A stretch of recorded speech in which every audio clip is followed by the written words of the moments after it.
Well, that's a nice mug. Where'd you get that?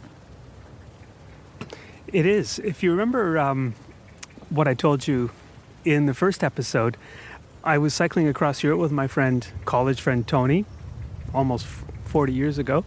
And because I was extremely homesick, I abandoned him in a place called Sarrebourg in France. And the one nice memory, or if I can call it souvenir, that I have is that very last night with Tony, we were just spontaneously invited into some locals' home for dinner.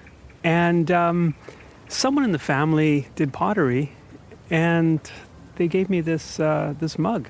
I think it's actually quite hideous. I don't like the design at all, but I love it because, as I said, it's the one, nice memory I have of that trip.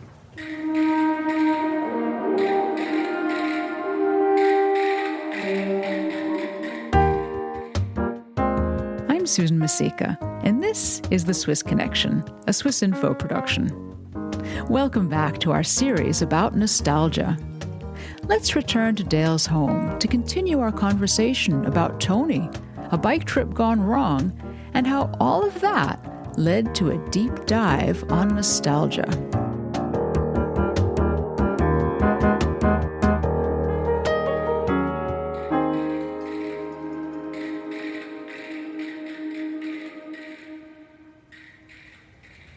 I really like how that mug is a happy reminder of that awkward trip you took with Tony. And there's another connection. I found out that if I went back far enough in history, in the same place that I became homesick centuries earlier, Swiss soldiers had become homesick, and they inspired this young medical student to study why they were becoming homesick. And it was that medical student, Johannes Hofer, who decided to rename homesickness nostalgia. Can you tell me more about then these men that he was researching, the soldiers that he was using for his case studies? Who were they? That's exactly what I wanted to know because, as you asked me earlier, difficult to imagine them becoming actually homesick, these tough men from the mountains. So I actually found a soldier who was 21 at the time, exactly the same age I was when I was homesick. Who was he? What was he like? What was his backstory? You won't believe it, but he lived very close to where we're sitting right now. But I have to confess, I didn't find him. But I did meet the man who did find him, and he lives so close to here, I just had to go and see him. I've just arrived in Niederried. It's on the north shore of Lake Breens, and it's absolutely a gorgeous day. The sun reflecting off the turquoise waters of Lake Breens. It goes literally from the lake shore just straight up to, 2,000 meters. That's about 6,000 feet. It's really sheer, really a lot of exposed rock up there.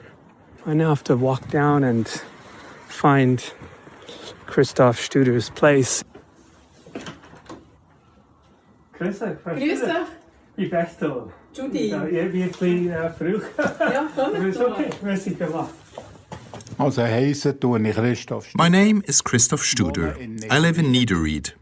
And you've got the most amazing view looking out the window. Yes, the property is directly on the shore of Lake Breens. It's wonderful when the weather's nice, but if there's a big storm, the house is wet from top to bottom. Christoph Studer is retired, but he was an electrical engineer and worked for a Swiss company making weapon systems. When the German army bought one of the systems for a tank, he moved to Germany on contract to service the system. He saw himself, half-jokingly, as a modern Swiss mercenary. Once he returned to Switzerland and eventually retired, he volunteered to write the local village history, which included a long chapter about its mercenary history. Well, centuries ago, the villagers were very poor, and often the men had little choice but to sell their services as soldiers for hire. The Swiss states at the time had agreements with foreign powers, like France and other European states, to provide them with mercenaries. Und dann sind ja die Aushebungsoffiziere. There were the officers who came round to the pubs and eyed up the men they thought might be useful and made sure they were given enough wine to make it easier to convince them to sign up. And from that moment on, they didn't have a choice. Und von dem Moment an waren sie verpflichtet gewesen.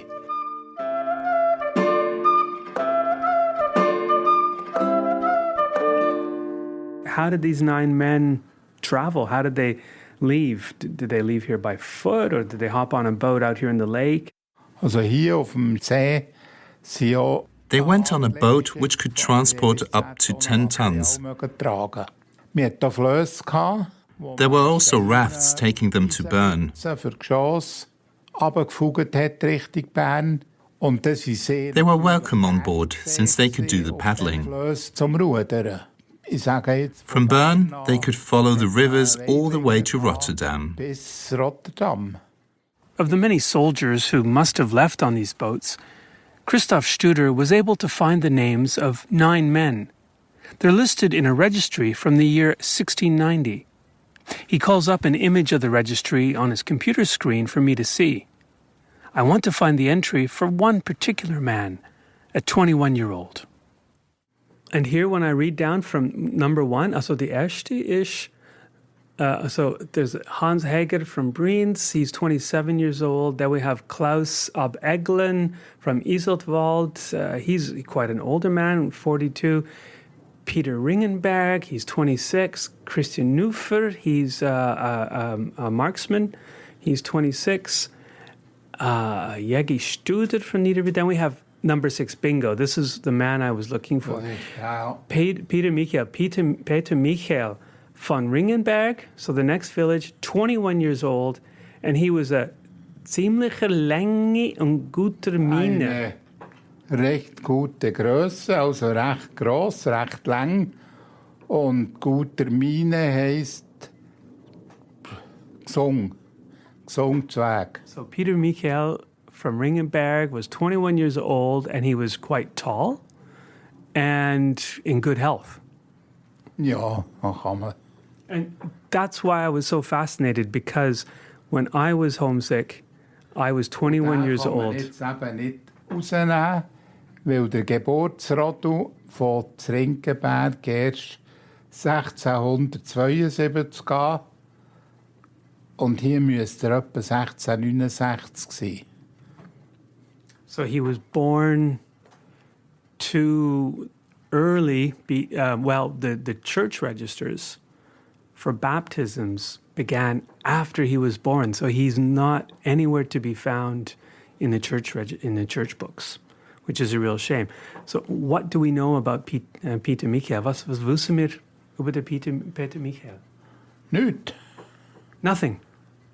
Es gibt etwa 20, wenn ihr da durch die Kirche Rodu nach durchlesen, gibt es 20, 30 Peter Michael.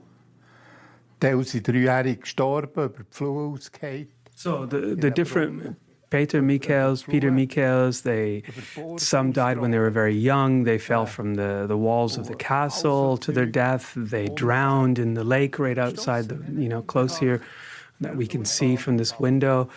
And Peter Michael, the 21-year-old who went to fight as a mercenary. Do we know anything about him? Wissen wir etwas überhaupt über den Peter Michael, der 21-jährig war? Nicht. Nicht. Das wäre alles Kaffeesatz lesen. So it's like reading the tea leaves. Taufe, nachher das ehrliche Begräbnis. Baptism, burials, but not those who committed suicide. Taucht nicht auf im toten Rodu. Söldner tauchen nicht Nor mercenaries, im toten Rodu, ausser unless a priest, say from England, wrote a death certificate and sent it to Rinkenberg. hat von einem der Totenschein quasi erfasst und auf Rinkenberg geschickt. Den haben sie nachher 5 Jahre später eingetragen. Der und der ist dort und dort gestorben. Aber sonst waren sie nicht erfasst gewesen. Und dann ist natürlich Ehe. Then you have marriages, Geheiratet hat. baptism, death and marriages. Taufrodu, Eherodu, Totenrodu. Über die findet man die Leute. The soldiers their deaths were not registered except for these very exceptional circumstances. Wir haben gewusst, wer gegangen ist. We knew who left and who came back. And those who didn't come back were just gone forever and ever. Immer und ewig. Ja, wenn ihr so ein Schlachtfeld nach vorstellt, dass sie If you can imagine a battlefield, there were thousands fighting, and those injured and left on the battlefield were given a coup de grâce, and they weren't registered. The corpses were robbed of valuables. Eventually what was left was piled up, and the land returned to be ploughed. Not rumgesehen, an einen Haufen geschossen und daneben wieder gebaut.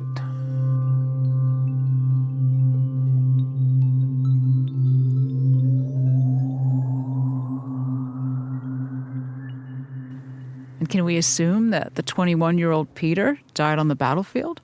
He may have, he may not have. As Christoph Studer says, we know nothing about his fate. He may have run away, having heard about the, how horrible it must have been on the battlefield. Or he may have become homesick like I did. I didn't die. We still know what's happened to me. It's really difficult to say. What we do know is it would have taken him several days just to reach Basel, even though he was going down the rivers on a small boat, probably. And by the time he got to Basel, he probably knew that the battlefields weren't too far off. And he might have been nervous about that and probably already a bit tired. But it's easy for us to get there. I love going to Basel for a day trip. What do you think it was like there 300 years ago? Well, it had a large immigrant population, which wasn't usual for the time, at least in Switzerland. And it did a very vibrant trade because, of course, that's where the Rhine really widens out. And then, as now, a lot of the trade happens on the river. He'd probably seen more boats than he'd ever seen in his life. He probably saw large markets of the kind he'd never seen before, with lots of different. The way people were dressed was probably very different. Do you think he might already have been homesick by the time he arrived in Basel? Well, for my story, I'd like to say that he was, or he would be. But of course, it's really hard to say. What I think we can say, he was probably thrown off balance by how different everything was. He was probably hearing strange languages for the first time in his life and dialects. I think that would have been really off-putting, and it can cause homesickness. And also, something that may have happened to him even before he got to Basel. He may have heard, or he may himself have decided to sing or hum the Kurayan, and essentially it's this alpine hymn that was sung by the alpine herdsmen. Kurayan is the German term for this song. In French, it's called Le Rond des Vaches. It's something the herdsmen would sing when it was time to bring the cattle home, while counting the individual animals and praising or praying for their good fortune.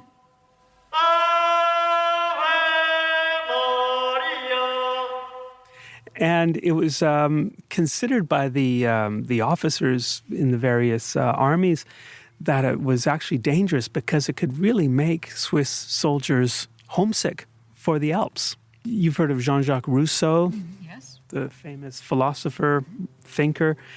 He was really one of the most important writers during the Enlightenment. He even wrote about it. The mercenaries who sang it dissolved in tears, deserted, or were left heartbroken. So powerfully did the song arouse in them the ardent desire to see their homeland once more. The power of music. So yeah, maybe he did hear it. Most probably. How could he not have heard it? He and all the other men that he was with, or at least many of them, came from the mountains. It was quite common then to have to herd cattle. So they were very familiar with it, and most likely, if they didn't hum it while they were awake, they were probably hearing it in their sleep. Okay, so we've got Peter then humming this dangerous song in his sleep at risk of becoming more homesick. And then we have to remember, too, that in the same area, we had this medical student, Johannes Hofer, who was also in Basel. Was this at the same time? Could it be that Peter was one of the soldiers that he examined? Probably not, because Hofer had actually finished his dissertation and had it published 2 years before Peter arrived. But he would have known about the Kudayan as part of his research. The question that I had, what else did he know? And that's why I went to Basel to find out. Here I am in front of the University of Basel, and there's a plaque on the wall beside the door which says it's the old university, and it was founded in 1460, granted rights to be a university by the Pope. This is where Johannes Hofer would have studied.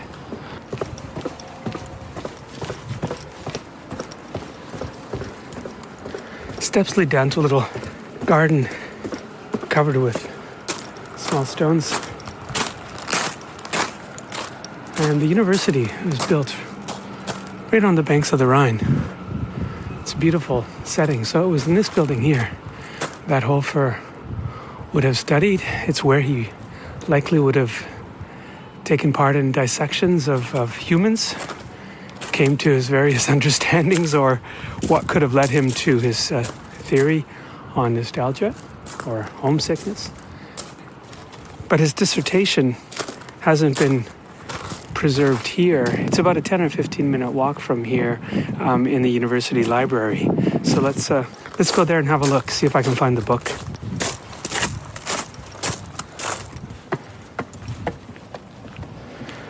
This is the Special Collections reading room. And because of the limited number of places and social distancing rules, I have to ring the bell for them to let me in.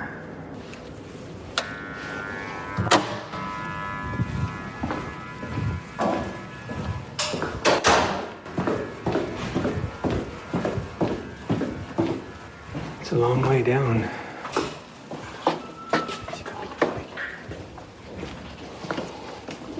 Guten Tag. Sprechen Sie English? Yes. I ordered the dissertation of Johannes Hofer. Yes. And what's your name? Bechtel, Bechtel. It's already. It's already there. Thank you very much. Thank you. It's a fascinating collection of medical dissertations, which also includes dissertations on hypochondria, palpitations of the heart, saliva, fractures of the bones, catarrh, and nephrology, which is, the diseases affecting the kidneys. Quite a fascinating collection.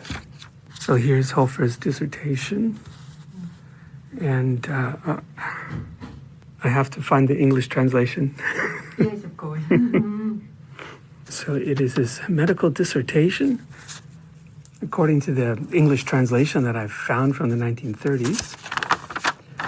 On first page, he clearly expresses his doubts when I read here about what he would describe as nostalgia.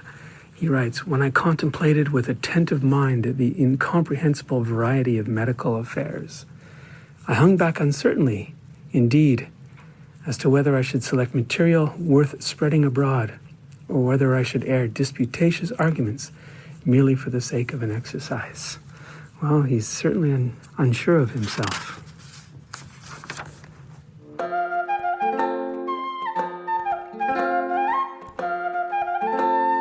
There came to my mind the stories of certain youths that, unless they had been brought back to their native land, whether in a fever or consumed by the wasting disease, they had met their last day on foreign shores. Hence, I judged that this disease deserved to be described and expounded more fully. The very name presents itself for consideration before all things, which indeed the gifted Helvetians have introduced not long since into their vernacular language, chosen from the grief for the lost charm of the native land, which they called das Heimweh, just as those stricken with this disease grieve. However, it lacks a particular name in medicine, because from no doctor thus far had I learned that it was observed properly or explained carefully. Nor, in truth, deliberating on a name, did a more suitable one occur to me, defining the thing to be explained more concisely than the word nostalgia. Greek in origin, and indeed composed of two sounds, the one of which is nostos, return to the native land. The other, algos, signifies suffering or grief. So that thus far it is possible from the force of the sound, nostalgia, to define the sad mood originating from the desire for the return to one's native land.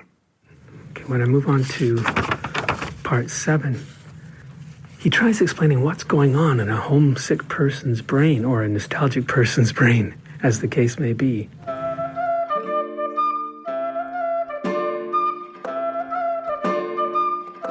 I consider the nearest to be the quite continuous vibration of animal spirits through those fibres of the middle brain in which impressed traces of ideas of the fatherland still cling. And he goes on in part 9 to talk about the symptoms. They're seized by a distaste of strange conversations. They incline by nature to melancholy. If they bear jokes or the slightest injuries or other petty inconveniences in the most unhealthy frame of mind, he goes on to talk about sadness, disturbed sleep, either wakeful or continuous, lack of strength, hunger, thirst, senses diminish, and there are even palpitations of the heart. And getting close to the end of his dissertation, he then gives very practical advice on how to transport the sick person or the nostalgic person home. The patient should be taken away, however weak and feeble, without delay. And then he says that the convalescent, either in the journey itself or immediately after the return of the native land, will, of course, completely recover. Animal spirits. That's what Hofer concluded they were? Yeah, it sounds today crazy. What he wrote was that these spirits are fixated on the native land, in his words. And he described how the spirits are caught in this endless loop. They're unable to escape and do their vital duty of flowing through the body. Wait a minute, what? So these spirits have to, what? Yeah, their vital duty. I mean, that's how it's been translated from Latin. If they didn't break out of this endless loop, the person could die. Sounds like something Hofer might have made up. You have to understand the medical knowledge of the time. The body was divided into 3 anatomical regions, and each of these regions was considered to have its own soul or spirit. And the heart, it was said or believed that the heart housed the vital spirits. And these vital spirits, as they moved to the brain through the arteries, turned into what Hofer called animal spirits. But it wasn't Hofer who defined them or described them as animal spirits. It was only a couple decades before Hofer came along that a doctor by the name of Thomas Willis came up with his own theory, and it was really revolutionary. He was the first to usher in the modern era of neurology, and I suspect it was his scientific breakthrough that really influenced Hofer. Well, it sounds a bit like the stomachs of a cow. But anyway, what was so groundbreaking about Willis's findings? He dissected animals and humans, and he looked at dissected brains. He was simply observing, or he simply saw the network of arteries that supply our brain, and using the language of the time, guess what he called these nerve impulses? Animal spirits. You got it. Okay, so Hofer wasn't completely crazy with his theory. Not at all. And this idea to cure a person who's homesick, that you have to return that person home, well, you know what? That's quite true, and I experienced that myself. He may, though, have overstated the consequences that you could actually die from homesickness. A fatal case of nostalgia. What do we know for sure? I can only reiterate what Christoph Studer told me. And what we do know is that about 1 in 10 soldiers actually abandoned their regiments. They just simply ran away. And homesickness was likely often the reason. All right, so let's get back to the young soldier then, Peter. What do you think happened to him after he left Basel. What I can imagine is that his homesickness is not so painful that he runs away.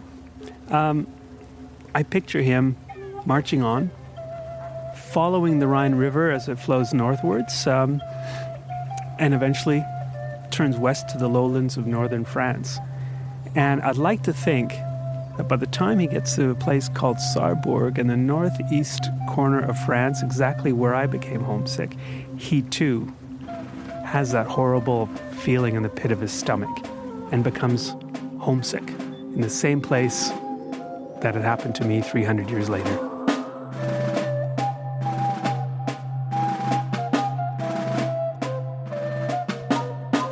And now, 300 years later, we've moved on from this concept of the animal spirits and their vital duty. But homesickness and nostalgia are still fascinating subjects. Coming up in the next and final part of our series on nostalgia. Everyone knows what love is. Until they're asked to give a definition of it, then no one knows. That's the idea. And the same goes for nostalgia.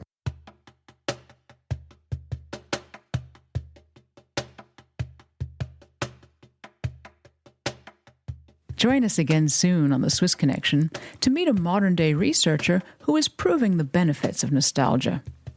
And while it used to be just another word for homesickness, tune in to hear how our understanding of the emotion has changed. In the meantime, visit us at swissinfo.ch to see the photos that Dale took of Johannes Hofer's dissertation. And please, subscribe to this show and send us your thoughts. You can find us in all the usual places for podcasts and on social media. Or send us an email at english@swissinfo.ch.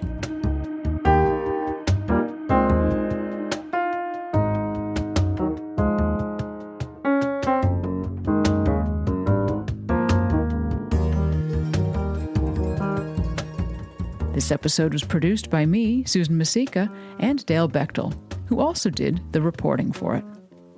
The music is by Michele Andina, who dug up the bamboo flute from his childhood for this episode.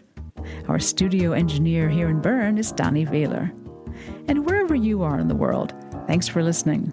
We'll be back in a couple of weeks with the next episode.